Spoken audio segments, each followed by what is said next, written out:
Okay, so I'm Sanyasis Bhattacharjee from IIT Hyderabad, and I'll speak about the work which we recently published.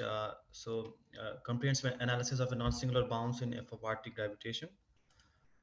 So this will be just the overview of my talk. I'll talk about f of RT gravity, then I'll talk about modeling a bounce, then I'll talk about infraction, a violation of energy momentum conservation, then I'll talk about energy conditions, and then I'll conclude. This work is based on our paper which we published in Physics of the Dark Universe recently. So F of RT gravity is a modified theory of gravity where the action contains the functional form of Ricci scalar and the trace of the energy momentum tensor. And by assuming FRW metric, we end up with these modified field equations for a simple for the simplest minimal F of RT gravity model of F, which is f of RT equals R plus alpha t. Alpha is the model parameter. Now, if for that model, we end up with these equations for the density, pressure, and the equation of set parameter. So it contains alpha and sorry, it contains lambda, which is the free parameter which characterizes this f of RT gravity. Now, to model a bounce, there are some criteria, there are some conditions which needs to be satisfied. So I list them here. So firstly, for the prior contracting universe, the scale factor must decrease. That is, the time derivative of scale factor must be less than zero. While for the later expanding universe, this should be positive, with a finite non-vanishing scale factor at the bouncing epoch. And so in other words, at the bouncing epoch, the time derivative, first derivative is equal to zero, and the second derivative is greater than zero. The Hubble parameter must transit from a negative values before the bounce to positive values after the bounce, and h should mm, h should be equal to zero at the transfer point. And a successful bouncing scenario demands that a h dot equals to minus 4 pi g 1 plus omega rho greater than 0 in the bouncing territory, which eventually leads to a certain violation of non-energy conditions. So from this equation, you can clearly see that if for this equation to hold, uh, the omega must be less than minus 1, right? And the equation of state parameter must cross the phantom divide line, that is minus 1. Okay, now keeping this above restrictions in mind, we propose these Hubble answers for Hubble parameter, where phi is a constant, it's greater than 0 and constant. And from this Hubble parameter, we end up with this scale factor, where a mean is greater than 0 but less than 1, and which is also the rescaling parameter. From this, we have this distortion parameter. Now, the time derivative of the Hubble parameter reads with this as this, which is greater than 0. If phi is greater than 0, then you eventually we can see that this entire term will be greater than 0 at time t is equal to 0. If we put t0 here, if phi is greater than 0, then h this becomes greater than 0, right?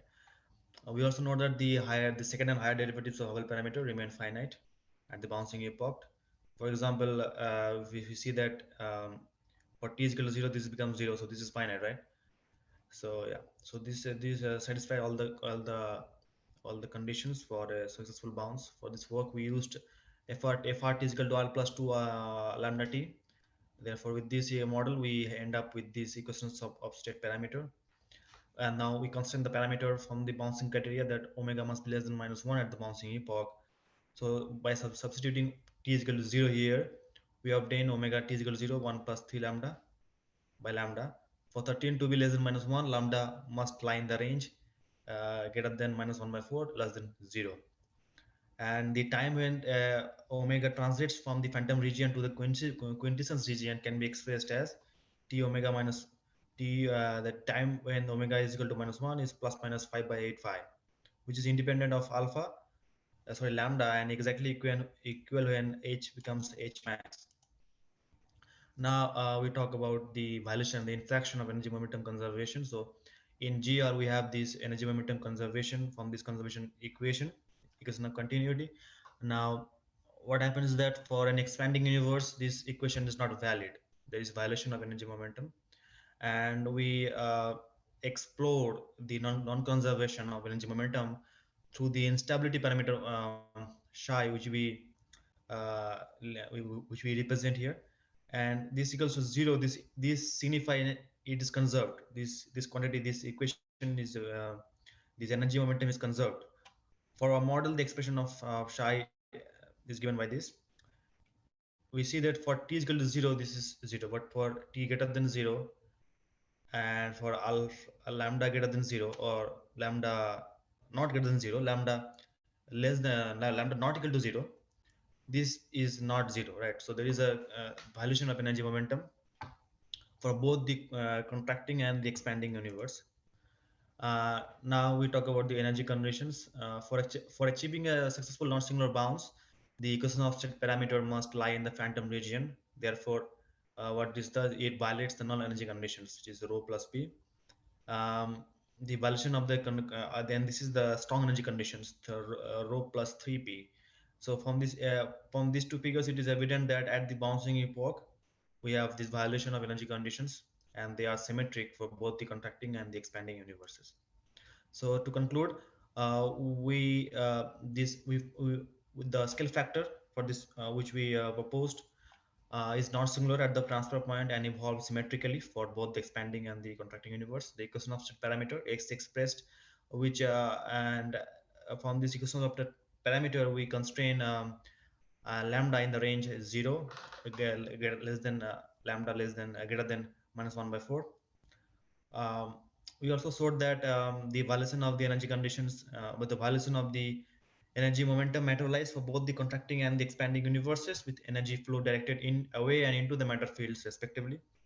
Next, we explored the time evolution of energy conditions for our proposed model. We found that the violation and the evolution of the strong energy condition and null energy condition take place, which are one of the main ingredients for achieving a successful bounce. Also, we found that the evolution and the violation of the energy conditions are symmetric for both the contracting and expanding universes. Thank you.